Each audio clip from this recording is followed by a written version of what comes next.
Al final del curso del año 2020 tuvimos un reto tremendo. Había irrumpido, había estallado la pandemia, los hospitales estaban sumidos en la gestión de la pandemia y teníamos por medio pululando alumnos, alumnos en prácticas dentro de los hospitales o los centros de salud, con todas las incertidumbres que teníamos.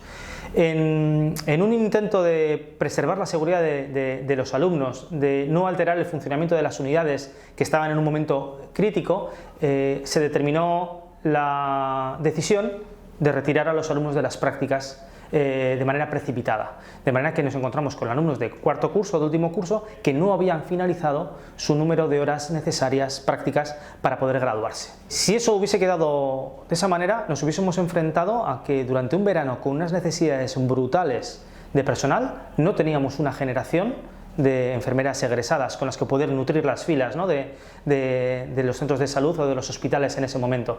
Entonces se plantearon de manera excepcional algunas soluciones, y una de esas soluciones que se planteó fue la posibilidad que las pocas horas que les quedaban de prácticas clínicas en el hospital fuesen convalidadas con formación externa a distancia.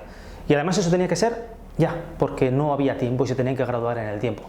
En ese momento tuvimos la colaboración del Colegio de Enfermería, que se prestó de una manera totalmente altruista el ofrecer cursos que ya tenía diseñados a distancia a esos alumnos para que pudiesen finalizar esas horas que tenían que convalidar en el tiempo necesario para poderse graduar a tiempo y pasar a formar parte de las filas de los profesionales. Los materiales que tenemos habitualmente en los hospitales o en los centros de salud son los que están previstos para el uso normal. La manera tan repentina en la que sobrevino esta pandemia nos pilló a todos un poco desprevenidos y eso generó que no hubiese mucho tiempo para poder hacer un gran acopio de los materiales más perecederos que se iban a necesitar en ese momento. Todo eso aunado a que teníamos serios problemas de suministro porque China había cerrado fronteras, no exportaba y había una competencia y una competición atroz por conseguir especialmente material de prevención, ¿no?, y de protección individual. Entonces, en el caso del País Vasco probablemente no existió un problema de suministro tal como han sufrido otras comunidades autónomas, pero sí nos obligó a tener que racionalizar y gestionar muy bien todos y cada uno de los materiales para que no se desperdiciase ninguno. Posiblemente nos encontremos ahora mismo ante uno de los mayores hitos de gestión, organización y coordinación sanitaria. Estamos hablando de que tenemos que gestionar una vacunación masiva de toda la población adulta en tiempo récord, con problemas sobreañadidos de generar nuevas infraestructuras y que también estamos a expensas del suministro de vacunas que tengamos. Teniendo en cuenta todos esos problemas o esa situación global que tenemos, yo creo que podemos presumir de buena gestión en el proceso de vacunación, teniendo en cuenta que existen y seguirán existiendo problemas derivados a la altísima variabilidad actual que tenemos con las vacunas. Muchas veces no sabemos si tenemos vacunas apenas con unos días de antelación y eso obliga a tener que gestionar muchísimas citas o recitas con muy poco tiempo de anticipo. Aun teniendo en cuenta todas estas situaciones de excepcionalidad, el proceso de vacunación está yendo, incluso yo diría, mejor de lo esperado inicialmente. Bueno, en mi experiencia como profesor, yo puedo confesar que no había realizado ninguna conferencia ni ninguna clase virtual hasta el año pasado. Y creo que, como yo, tantísimos otros profesores. Entonces, para nosotros fue inicialmente un shock.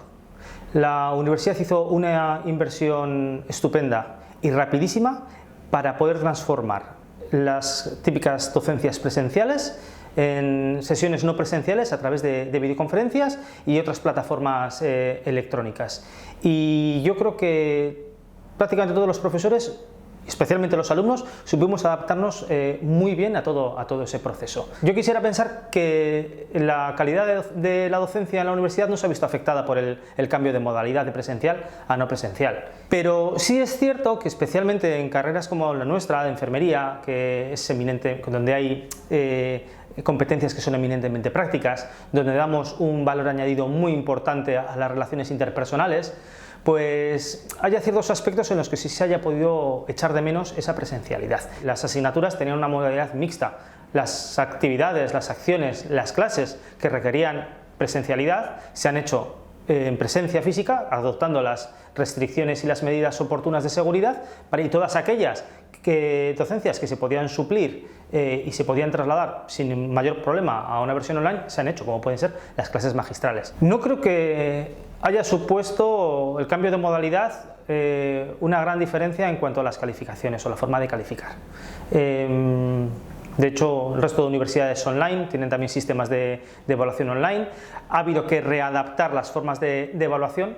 Tal vez en esta ocasión o este año hayamos dado mayor importancia a lo que son las tareas de carácter grupal o individual, que perfectamente pueden ser realizadas a través de plataformas virtuales, ¿vale? Y tampoco es necesario el realizar un examen presencial online de papel y lápiz de toda la vida para poder valorar las competencias que se han ido adquiriendo en la universidad. Así que a mí me gustaría pensar que no se ha regalado ninguna nota.